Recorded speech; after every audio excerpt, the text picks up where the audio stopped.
Got my nice printout here so that it's large lettering. So I don't have to bring my reading glasses with me. And so that I can supervise my new herd setup a little bit. Make sure everybody's behaving.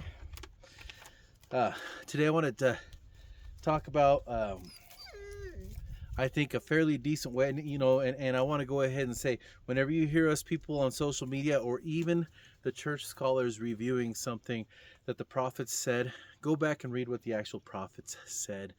I read a scholar who had put an article on the church website reviewing President Oaks defending our divinely inspired Constitution, and I thought he could have made the fifth principle a little bit more clear, which is the principle of a written constitution, and our loyalty is to the written constitution. And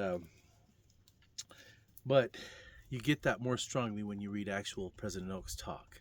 So at some point we need to actually just read the talks. So but here it is. I'm going to cover threats to the Constitution, identified, or basically my list of what I see that President Oaks identified as threats to the Constitution in his talk, defending our divinely inspired Constitution, and then what I see that President Benson identified as threats to our Constitution in his talk, the Constitution, a Heavenly Banner. There were 3 iterations of that talk in 86 and 87. There was the General Conference version, which was called Our Divine Constitution. And then the BYU version, which was longer, which was called The Constitution, a Heavenly Banner. And then the full-length book version, which is the opposite of what the Family of Proclamation to the World did. President Hinckley gave a longer version in conference, and then the Family Proclamation is short. It's almost like people don't know their Constitution very well, and it's a little bit less common sense for people. So the longer book version is awesome. I highly recommend it if you can find it. It really teaches solid principles. And anyhow, okay, so moving on here. So we've been told to understand the Constitution through the tradition of the founders and the words of the prophets. So I'm going to apply the words of the prophets, and then a few things I've identified on social media. Hardly anything, though, mostly from me. This is just me summarizing mostly President Oaks and President Benson. Number 1, uninspired Supreme Court interpretations. That's early on in the talk. Look for it. Autocratic ambitions. That's mentioned in the 5th principle. Okay. Specifically, let's say autocratic. We need to know what that word means. It means taking power into yourself that's not written into the Constitution.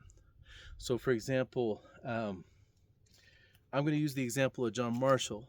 Now, you may hear J. Reuben Clark defending judicial review and John Marshall, but what he was doing was, back in the progressive era, they were trying to pressure the Supreme Court to not review the constitutionality of laws before enforcing them and just enforce them.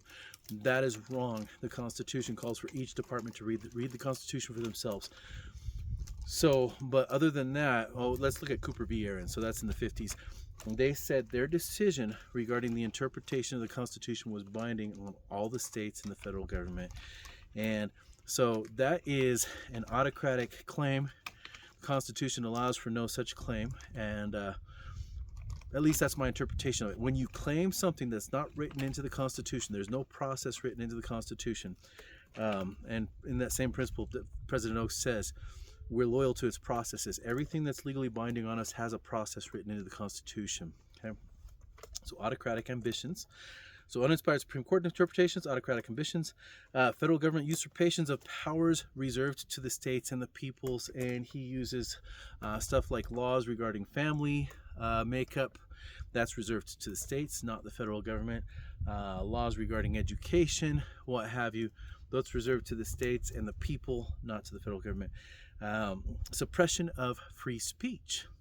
Now, this is 2021 that he gave this talk. Okay, so think about that for a second. Okay, ignoring the separation of powers. Okay, so this is one of the principles that he talked about earlier in his 5 principles review. Those.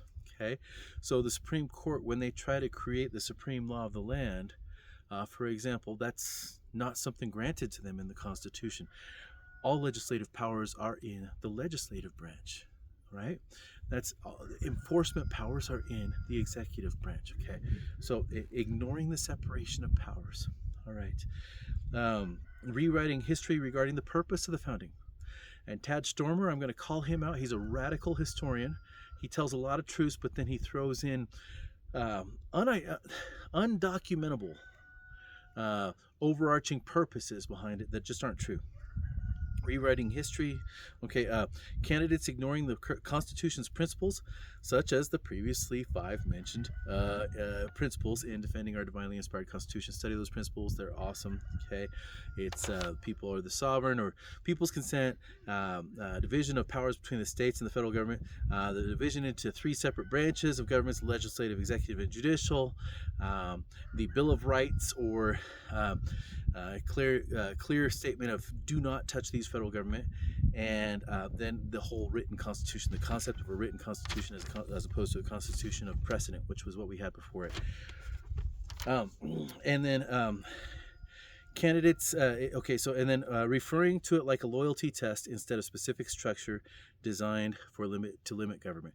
So when people mention the Constitution, and they don't know what they're talking about, but they talk about it like they know what they're talking about.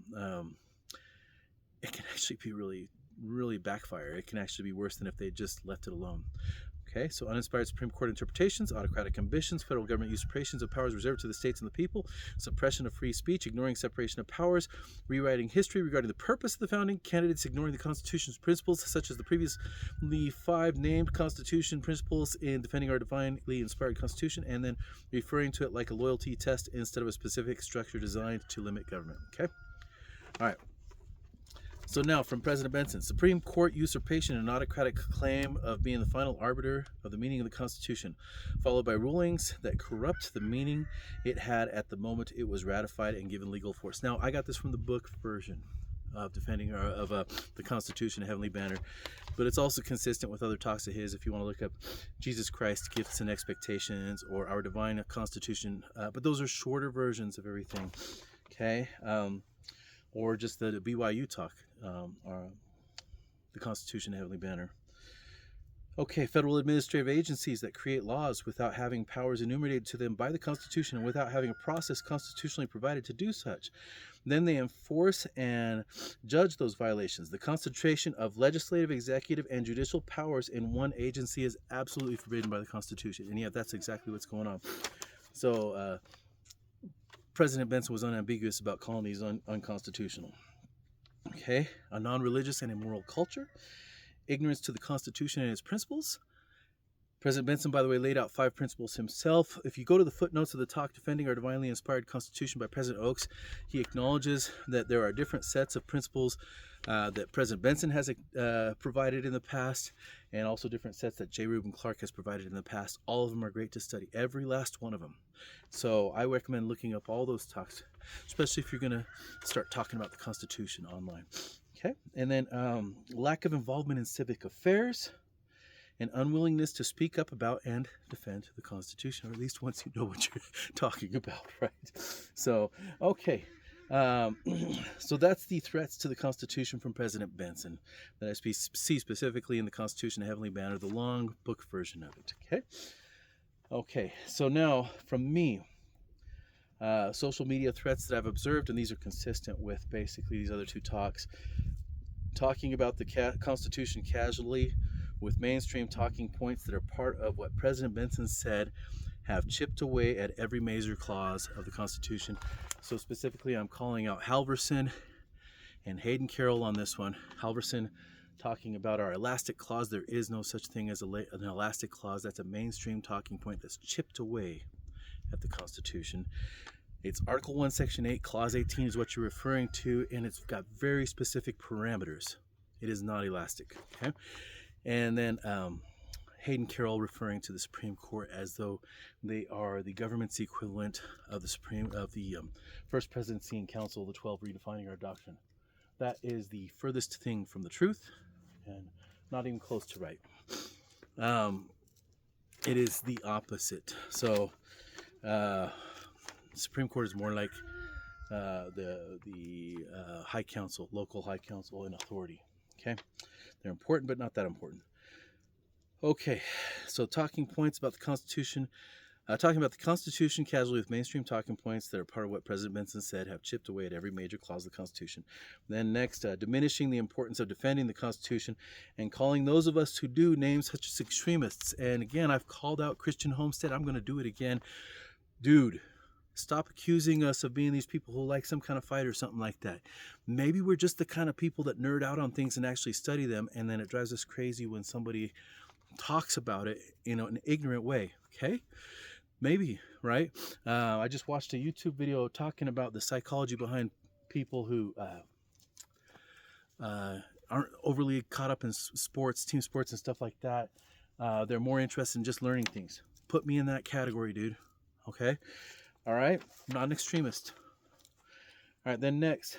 Saying it's too late to save the Constitution and spreading discouragement.